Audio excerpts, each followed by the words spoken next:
there, Melanie from the Clearwater Marine Aquarium here. Thanks for joining us today for On the Water.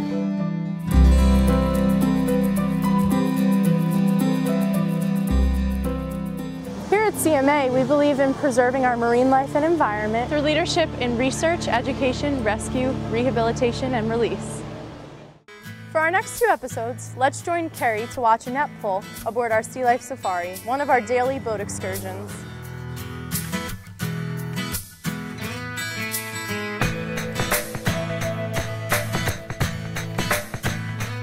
My name's Carrie. I went to the University of South Florida.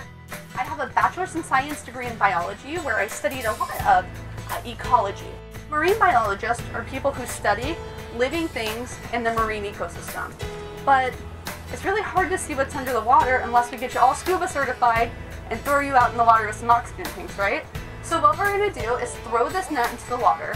We're going to pull it for a brief period of time. We're going to pull up some animals on board, and then we're going to sort them. We're going to count everybody, and then Gary and I are going to release everybody back into the water, except for a couple of examples to show you. We'll keep 1 or 2, maybe a few of everybody on board. At the end of the day, though, everybody's going home and back into the water. Clearwater Bay is protected by these islands you see over here. These are known as barrier islands, and those barrier islands make up Clearwater Beach. On the right side of the boat is the Sand Key Bridge, and that is our inlet to the Gulf of Mexico. The Gulf of Mexico is a lot more like the open ocean. It's a little bit saltier than what we have out here. We are getting relatively close to our net pull location, so I want to tell you just a little bit more about the net pull and why in the world we're doing it. Does anybody play the stock markets? They invest and you watch those stocks in the paper? Some of you, I see some have, yeah. Okay, well what we're doing out here is kind of similar to those trends that you see in the stock market. We are going to different locations to pull our net. Now, after the net's opening, think of an ice cream cone. An ice cream cone has that mouth in the front and all the way down to the little bottom. Well, the fish are going to move all the way down to the end. The end is tied off. And once we pull the net in the water, we're going to do it for 3 minutes. We've also been pulling for 3 minutes for years. We're talking at least 10 years. So I can look back in this location we're going in and pull 10 years of data. And that's incredibly important because we're making trends like in the stock market.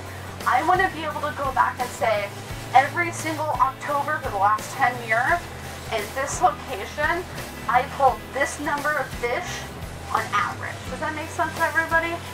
Why would I want to do that? What if a big hurricane comes through here and it tears up all the sea grass? Well, we have a really good idea what normal conditions are for this bay over 10 years of data to look back on. And the reason that's so important is we know how the environment is improving after either a natural or a man-made disaster. Now they're pulling. It's going to take a little while.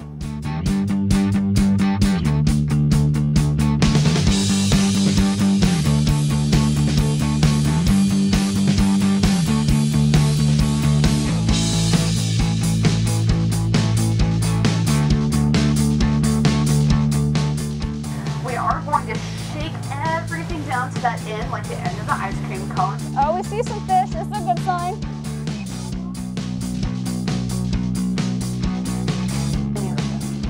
So we're going to pull this up, and that is up, Captain. That is the easiest fishing for 3 minutes, right? How did they do? Did they do okay? They did great.